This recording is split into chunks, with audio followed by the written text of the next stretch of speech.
All right, so the reason why at times the warfare is just so real for many of us that are truly chosen ones, okay? I'm gonna say all those who are really chosen ones, the warfare is real because when you're truly authentic and you walk in truth, and see, the thing is, when you're pure in truth, and I'm not saying that we haven't sinned or anything like that, no, but you do have real ones out here. And see, if you are a real one, you're seeking to do things from a genuine place. And some people already know that they don't do things from a genuine place.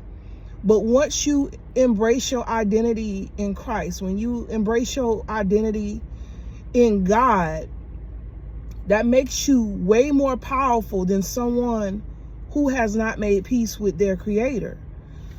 Now, one of the things that I've seen in my journey at this point in my life that's disappointing, but it's a sad truth for what I've experienced, okay? And I'm talking from experiencing this moment, and some of y'all might have experienced it as well. But I notice that my disappointments with people at times come with people who are already ahead of me, people who I look up to, people who I admire, people who I expect greatness from.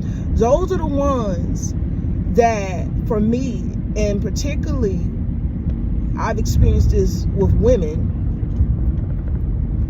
but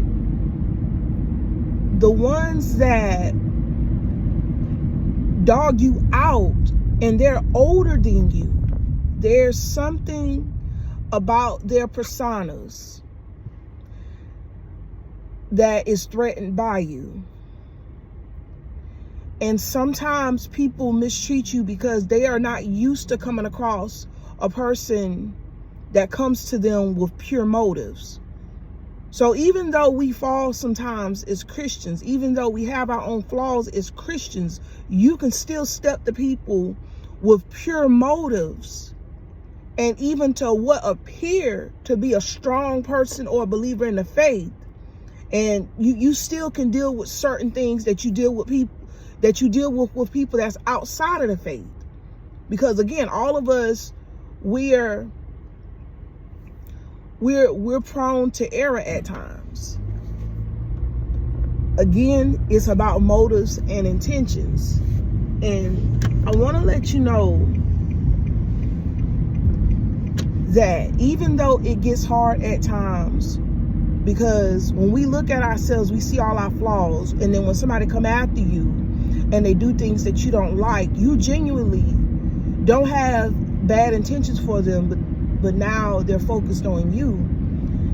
What you have to realize, that you are like a fire. You are like a snake. When a person sees a fire, what do they attempt to do? They attempt to put it out. When a person sees a snake that they don't want in their yard, on their property, or near them, what do? They attempt to get rid of the snake. So some people, when they're intimidated by you, they go for trying to get rid of you as the threat. And if you're shining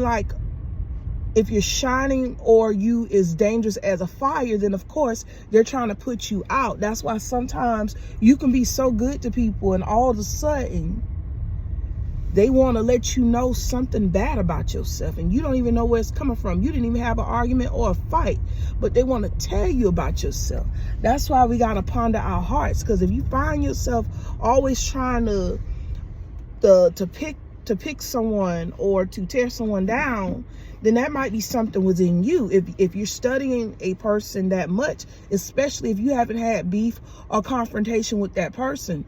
Again, we're looking at people in light of the things that they do, because when you are a threat, people will perform for you. Believe it or not, they will perform for you, and they will also perform for others, because they got to convince themselves that they're a great person. But when you're confident, what comes out of your mouth and what shines through your deeds is never to put someone else down. You might have to put someone in their place, because they've done something, they set something in motion to warrant your reaction.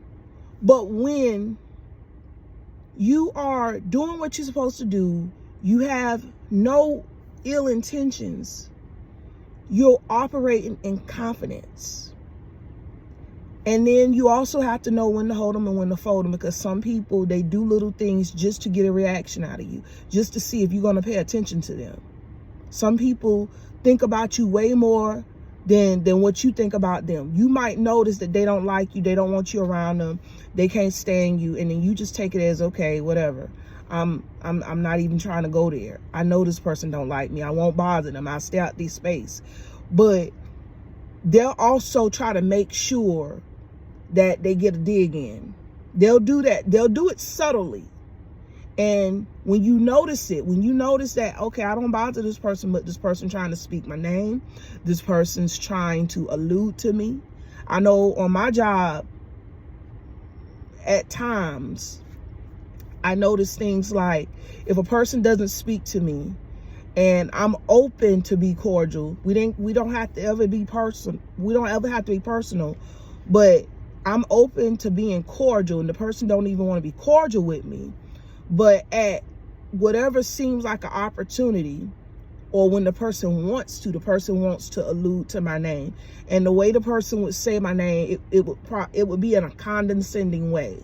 And for those of y'all that may not know, I do have a doctorate. So what the person will do, the person will say, well, Miss Dr. such and such, like the kids do, or call me by my job title, art teacher, like the kids do. And the person is older than me that does stuff like that.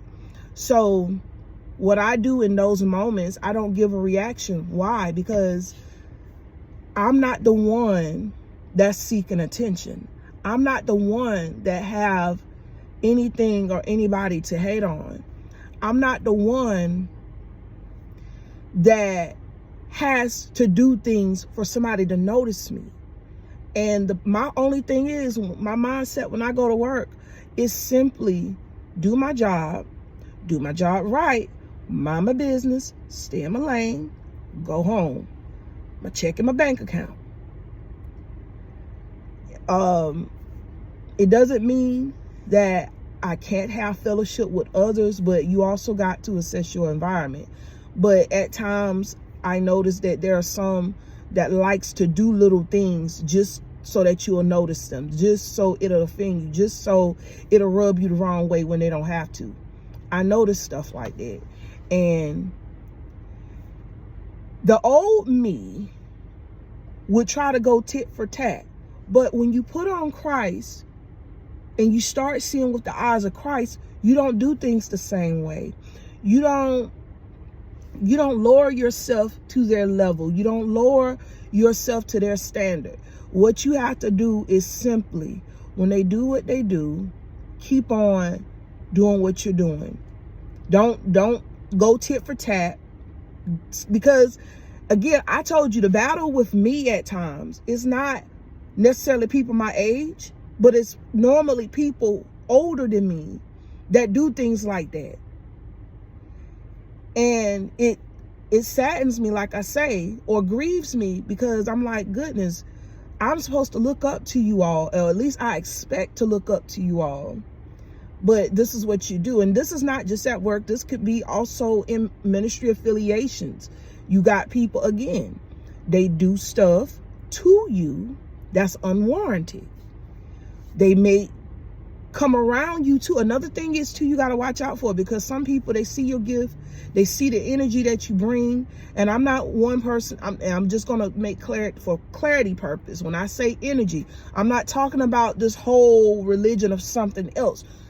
We do have energy, but I don't study it. I just know that when you do feel people vibes, you do feel people's enthusiasm. That's something that's a fact. That's something that's there. However, at the end of the day, don't study these folks. Don't study them to the point that you find yourself going tit for tat. You know what they do. You know what their tendency is. You know they're trying to get your attention. You know that you're their audience. And the thing is, you will always keep these people in checkmate, because first of all, you always keep them in checkmate as long as you don't let them get up on you. And also too, another thing I want to share with y'all, especially those of y'all who are chosen ones, y'all don't know, y'all come with such a you come with such an influence that people be trying to get under you, people trying to steal your secrets. And you cannot be like Samson. You cannot let these people get close to you. The same people that be under your adversaries, and now all of a sudden they want to get to know you. Now all of a sudden they want to get close to you. Now all of a sudden they want to try to spend a little time with you. They do that. They do that so they can report back to headquarters. That's why you always keep that distance. When you notice that they laughing and giggling with the very same people that cannot stand you, that mistreat you, they're on the same side. And I'm gonna say in most cases, because you got some people you don't talk to because you just don't rock with them like that. But it's not because they're after you or they're being diabolical towards you or throwing subs. It's just that you don't rock with them like that, and you may not see eye to eye. But then you got some, they're going right to, they're right under the adversary. They're right under the person that does not regard you. You got to be careful. I remember one time somebody came to me with some information about what this person said about me. I wasn't even interested in what the person said about me. And better yet, what I did, how I handled that. When somebody bring you something from someone that don't like you, can't stand you, hate you or whatever, and even if they looking like they sad, because I'm not always moved by the emotions, because some people come with a motive. But somebody wanted to tell me what this person said about me. I was like, it doesn't matter what this person said about me, because the person don't know me. If I shared some personal information about with this person, about my life, then I would have a concern. But that never happened. So I don't care what they say about me, because everything is an insinuation. Now, what I can say about this person is based on my interactions with this person, which really have been very few, or how can I put it? Not cordial, not really cordial, not really welcoming or whatever. So I can speak on a person based on their interactions and the things they've done in front of me, but anything personal, it is what it is. I don't even want to know this person's personal life. I just, just want people to leave me alone if they can't treat me right. And that's my outlook about it. But again, the person that was bringing me information be right up around these people. So I'm like, okay, you one of them. You one of them, because if you in direct connection and you in the know with any and everybody, you in my face, you in their face, you in their face more than you in my face, oh yes, you're one of them. I may not tell you, but I know it.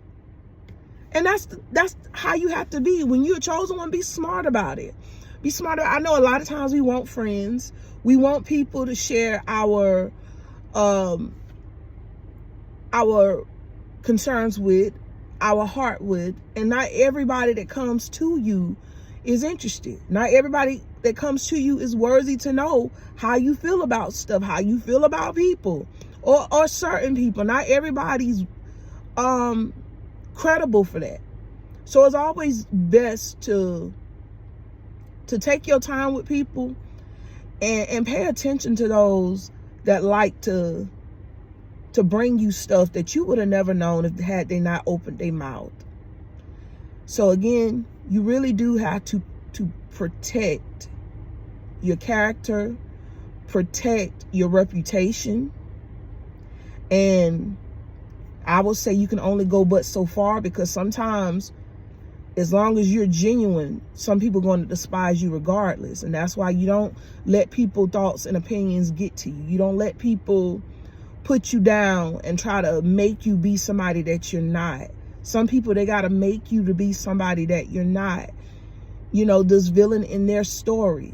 And that's why you got to be protective. You got to, like what I heard somebody say, you got to vet who is around you. especially as a chosen one. You got to vet who is around you, because some people, they're only there to learn your secrets. Some people, they're only there to use you because you walk with such power. You've done great work. Some people see that.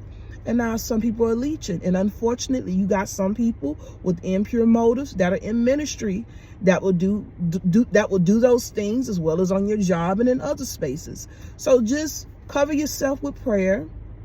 Recognize who you are. And when people do things to offend you unprovoked, it's not you. It's what's working in them, or what they're allowed to work concerning them, what they're allowed to attach to them that's not of God. Because some people, they're also quenching the spirit. So it's super important to really know who you are, endeavor to live right, so that you're not offended when people start doing petty stuff. If this message has been inspirational to you, hit the subscribe button, and God bless you.